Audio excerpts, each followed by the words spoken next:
یہ ایک دو دائمی نظام ہے۔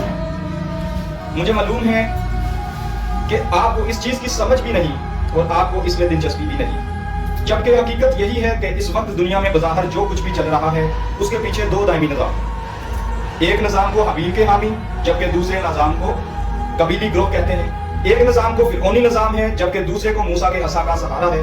ایک نظام کو نار نمرود پر بھروسہ ہے تو دوسرا ابراہیمی عقیدے پر کھڑا ہے۔ ایک نظام کے پاس ابو جہل جیسی ضد اور طاقت ہے تو دوسرے کے پاس حضور اکرم صلی اللہ علیہ وآلہ وسلم جیسی اچھے اخلاقیات ہیں۔ ایک نظام کے پاس یزید کی طاقت ہے تو دوسرے کے پاس حسینی صبر و استقامت ہے۔ ایک نظام کے پاس ایلن مسک کا اسٹار لنک ہے تو دوسرے کے پاس اس کو جام کرنے کا طریقہ کار بھی ہے۔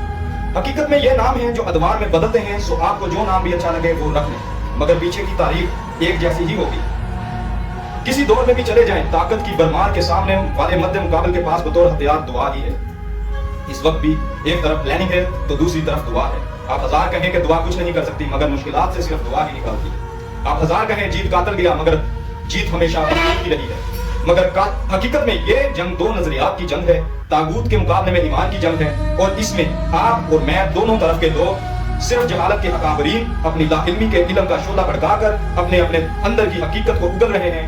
ہم دیکھ رہے ہیں کہ چین مکمل طاقت رکھتے ہوئے بھی امریکہ سے ڈر رہا ہے۔ روس اختیار کے ہوتے ہوئے بھی امریکہ کی دھمکیوں سے ڈر رہا ہے، مگر کچھ نہ ہوتے ہوئے ایک ملک ہے جو ایک مولوی کے پیچھے کھڑا ہے۔ ہم اس کو مولوی کہہ دیتے ہیں، مگر وہ دور کا ابراہیمی عقیدے کا وارث ہے۔ حبیلی قربانی کا مظہر ہے، عیسائی موسوی سے نیل و دورہ میں شگاف پیدا کر رہا ہے، اور حسینی استقامت و صبر سے یزیدی لشکر کے جگر کو پارا پارا کر رہا ہے۔ اس کے واعظ سے بوئے ہوئے خطبات عرض کربلا آ رہی ہیں۔ وہ حسین نہیں، وہ موسیٰ بھی نہیں، وہ ابراہیم بھی نہیں، مگر اس کے نام کو، اس کے دین و عقیدے کو اور اس کی ذات کو ہم فراموش نہیں کر پا سکیں گے۔ ہم اس کے فرقے میں الجھ رہے ہیں، ہم اس کو تسلیم کرنے سے انکار تو کر رہے ہیں، مگر یہ نہیں سوچ رہے کہ وہ کس قدر ان واقعات سے ملتا جلتا ہے۔ جن واقعات کے گزر جانے والی شخصیات کو ہم معتبر اور متبرک سمجھتے ہیں، مگر وہی شخصیات اپنی زندگی میں ہم جیسوں کی تسلیم نہ کرنے کی تکلیف سے گزر رہی ہیں۔ کوئی فرق نہیں پڑتا کہ سامنے کون ہے، شیعہ ہے، سنی ہے، بریلوی ہے، دیوبند یا اہل حدیث ہے، تاہم حق سے کوتاہ نظری سے بہت فرق پڑتا ہے۔ سامنے علی زادہ ہو یا عمر زادہ، اس سے کوئی فرق نہیں پڑتا۔ طاغوت، بے حیائی، جھوٹ، ظلم اور استبدادی نظام کو اگر تسلیم کرنا ہے تو فرقے میں مت الجھو۔ تم شیعہ ہو کر بھی حسینی نہیں ہو، اور اگر دین و اسلام اور خودداری کی جنگ میں تم برسر پیکر ہو تو تم جو بھی ہو تم قابل اتباع ہو۔ تم زہیر ابن کین ہو جو سنی تھے مگر کربلا کے شہید ہیں۔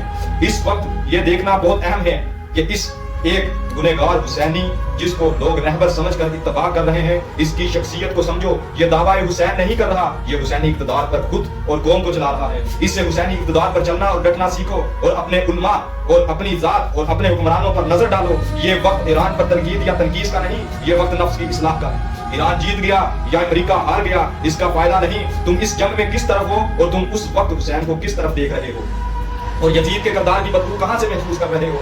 یہ سوچو، آج بھوک، پیاس اور بے بسی میں دلیری کون دکھا رہا ہے؟